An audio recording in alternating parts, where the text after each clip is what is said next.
Donc, bonjour à tous, bienvenue au premier cours sur le chapitre 4. Donc, dans ce cours-ci, on va voir les tableaux à double entrée. Dans les autres cours, on va voir ce qu'on appelle le test du Qui2 et la régression linéaire. 4.2, 4.3, donc les deux qui sont ici, le Qui2 et la régression linéaire, c'est vraiment là qu'on va commencer à faire de la statistique comme telle. Donc, grosso modo, ce qu'on faisait pour l'instant, oui, c'est de la statistique, mais c'est ce qu'on appelait de la statistique descriptive. C'est-à-dire, on donne des titres avec des tableaux, on calcule des moyennes, des choses de base de la statistique pour comprendre les outils de base. Mais le but fondamental de la statistique, c'est de pouvoir prendre deux variables ou prendre une quantité de personnes et de pouvoir extrapoler à une population en général. Donc, on va commencer à faire ça à 4.2 et à 4.3. 4.1, les tableaux à double entrée, c'est la dernière petite chose qui nous manque pour pouvoir commencer à faire de la statistique formellement. Vous allez voir, c'est pas particulièrement compliqué. Donc, c'est quoi un tableau à double entrée? Un tableau à double entrée est un tableau de distribution qui met en relation deux variables. On a déjà commencé à voir ça, notamment dans le laboratoire 2. On l'avait fait sans vraiment faire le petit bout de matière ici, mais c'est vraiment pas compliqué, fait que c'est pour ça que je vous l'ai fait faire dans le laboratoire 2. Quand on fait un tableau à double entrée, on donne toujours un titre de la forme répartition des unités statistiques en fonction de la première variable et de la deuxième variable. C'est ça ce qui est écrit ici, là. Donc, répartition des unités statistiques en fonction de votre première variable et votre seconde variable. L'ordre n'a pas vraiment d'importance dans vos variables, pour autant que vous mettez vos deux variables dans le titre. Première colonne, vous avez les modalités de votre première variable. La première ligne en haut, c'est les modalités de votre seconde variable. Puis les deux dernières lignes, la dernière colonne, ça présente les totaux. On va faire un exemple, vous allez voir, ça devient super limpide. Donc, on a voulu connaître la proportion des employés en Ontario et au Québec qui travaillent au salaire minimum selon leur niveau de scolarité en 2010. Voici les résultats obtenus. Donc, mon titre, numéro 1. Ma première colonne, j'ai mes modalités, donc le type d'études que mes gens ont. Donc, pas de diplôme, un diplôme d'études secondaires, études postsecondaires puis diplôme universitaire. Ma deuxième variable dans la ligne, qui est ici, donc là, est-ce qu'ils viennent du Québec, est-ce qu'ils viennent de l'Ontario? Et comme dans la ligne, dans la colonne, les totaux, donc la somme de toutes mes variables. Donc, par exemple, ici, la valeur qui est là, ça voudrait dire que 63,9 milliers de Québécois sont au salaire minimum et n'ont pas d'études ils n'ont pas de diplôme d'études secondaires. Si je m'en viens voir ici, donc ça c'est le total, donc c'est les gens qui n'ont pas de diplôme d'études secondaires, qui sont au salaire minimum et qui sont dans les deux provinces à la fois. Donc c'est pas très compliqué à lire. Les questions que je vais vous montrer ici, si vous savez lire comme il faut, ça ne devrait pas être très compliqué à répondre. Donc allons-y. On va juste prendre mon crayon, voilà. Combien d'Ontariens travaillent au salaire minimum et n'ont pas de diplôme d'études secondaires? Donc, les Ontariens qui travaillent au salaire minimum et qui n'ont pas de diplôme d'études secondaires, j'en ai 155,7, et ce sont des milliers, là, donc 155,7 milliers d'Ontariens. Comme ça. Ensuite, combien d'employés travaillent au salaire minimum et ont un diplôme universitaire? Donc là, je vous ai dit employés sans vous dire Québécois-Ontario, donc ça veut dire que c'est la somme des deux, donc c'est les deux en même temps.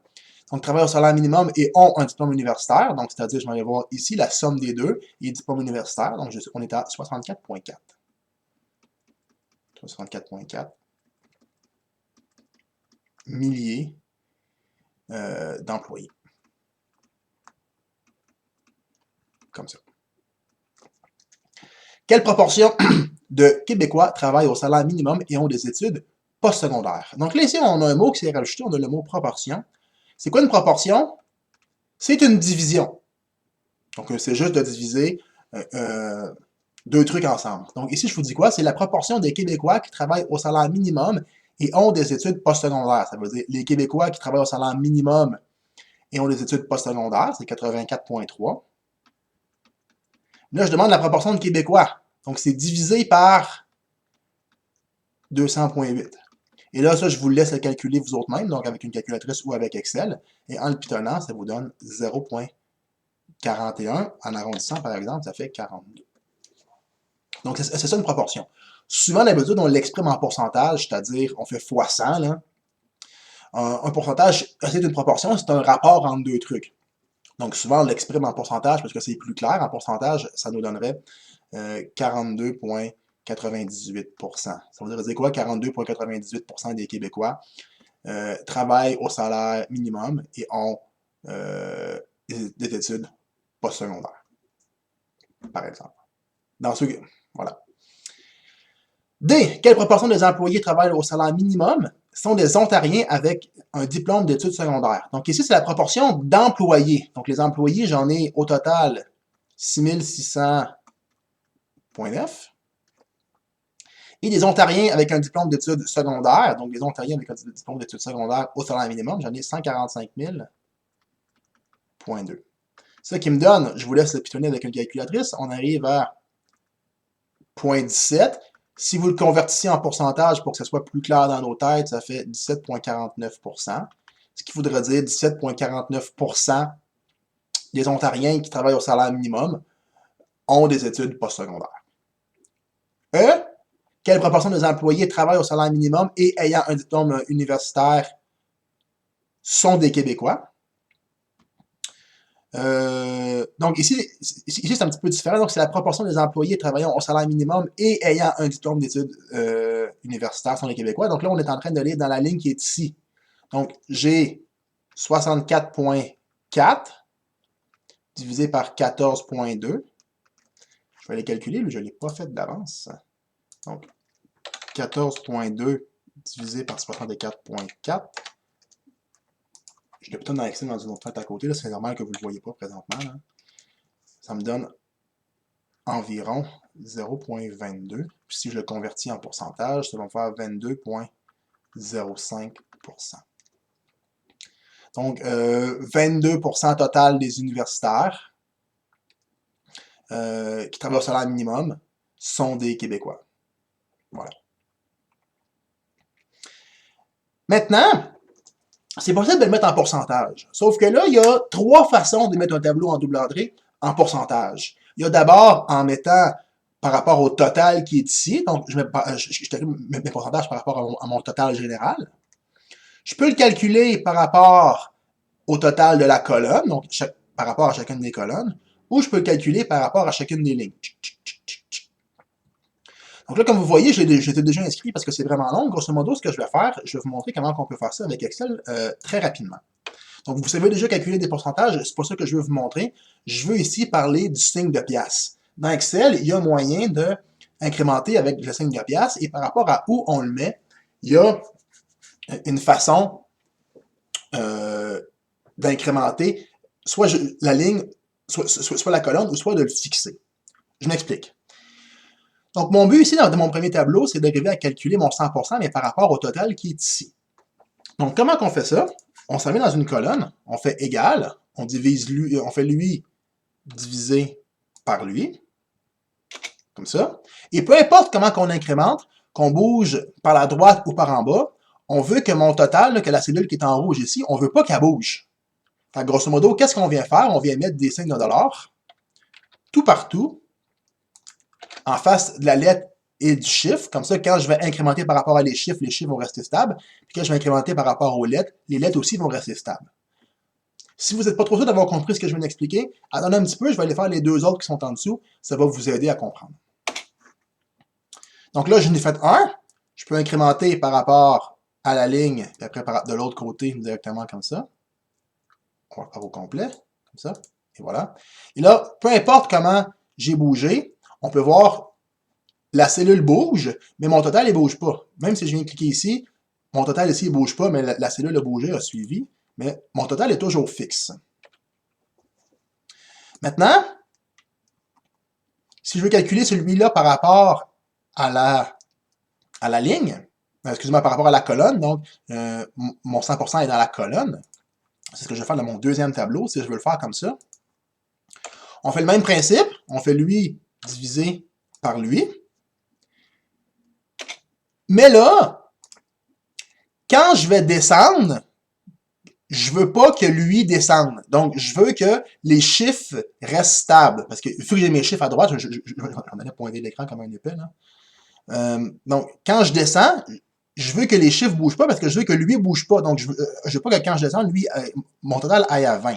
Fait que ce que je vais faire, je vais aller mettre un signe de dollar uniquement devant mon chiffre, mais pas les lettres. Fait que comme ça, quand je vais descendre, les chiffres vont être fixés, lui, il ne va pas bouger. Mais quand je vais me tasser à droite, les lettres, eux, vont se tasser, c'est-à-dire en me tassant par là-bas avec mon incrémentation.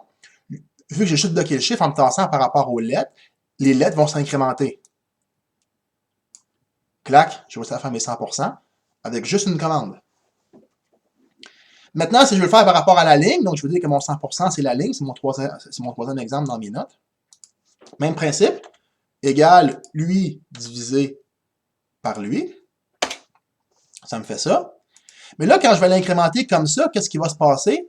En me tassant, lui aussi va se tasser. Fait que je veux bloquer la lettre. Je veux pas que la lettre se tasse, donc je vais empêcher la lettre de se tasser. Donc, qu'est-ce que je viens faire? En avant de la lettre, je vais mettre mon signe de dollar. Donc, quand je vais me tasser de ce sens-là, la lettre va pas se tasser. Mais quand je vais descendre, comme ça, là, le chiffre, lui, va s'incrémenter. Donc, les chiffres vont augmenter, les chiffres vont s'incrémenter.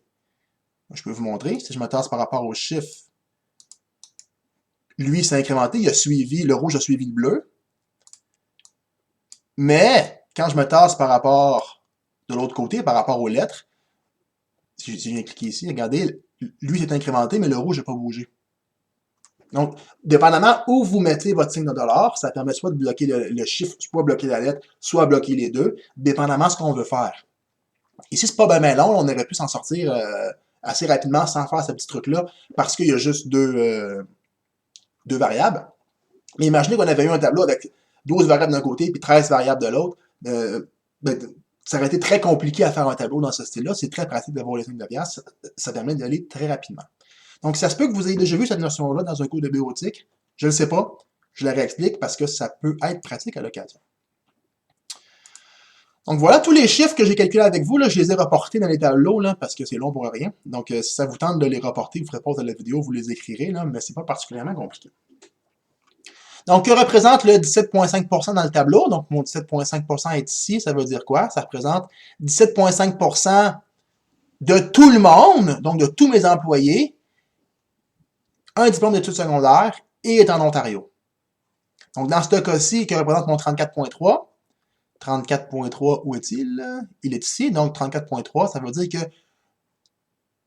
il y a 34,3% des gens qui travaillent au salaire minimum ont un diplôme d'études secondaires, au total.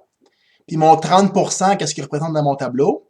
Mon 30% qui est ici, c'est 30% des Québécois, les gens qui travaillent au salaire minimum, 30% de ces gens-là, c'est des Québécois. Maintenant, si je prends le même exemple, mais cette fois-ci, mon 100% par rapport au total de la colonne. Là, mon pourcentage, je ne veux plus dire la même chose. Ça ne s'interprète pas pareil. Donc, qui représente mon 42% dans le tableau, mon 42% qui est ici. Donc, c'est par rapport à mon total. Donc, j'ai 42%. Donc, au Québec, là, parmi les Québécois, j'ai 42% des Québécois qui travaillent au salaire minimum qui ont des études postsecondaires. Qu'est-ce qui représente mon 33%? Mon 33%, toujours par rapport à mon 100%, j'ai dans les Ontariens qui travaillent au salaire minimum, 33% d'entre eux, ils n'ont pas de diplôme d'études secondaires.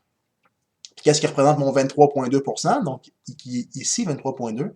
Donc là, ça serait dans les deux provinces en même temps. Dans les deux provinces, ceux qui travaillent au salaire minimum, 23,2% d'entre eux ont un diplôme d'études secondaires. Mon dernier exemple, maintenant mon 100%, il est par rapport aux lignes. Encore une fois, ça ne s'interprète pas de la même façon. Donc, il représente mon 29,1%, donc celui qui est ici.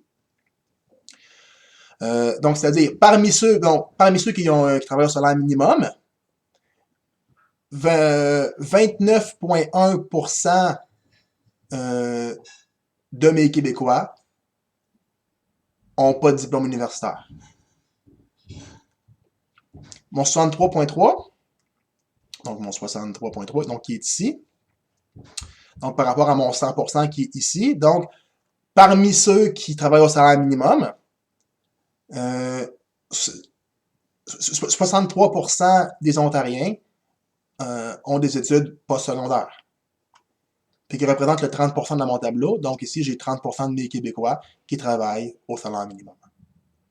Donc, c'est pas particulièrement compliqué cette chose-là, c'est juste de savoir lire convenablement. Puis pour créer les tableaux, ici, je vous ai montré le petit truc des 5 de pièces. Vous pourrez le réécouter si vous n'avez pas bien compris. Mais c'est pas particulièrement compliqué. Donc, c'est bon pour cette vidéo-là. Allez faire vos exercices.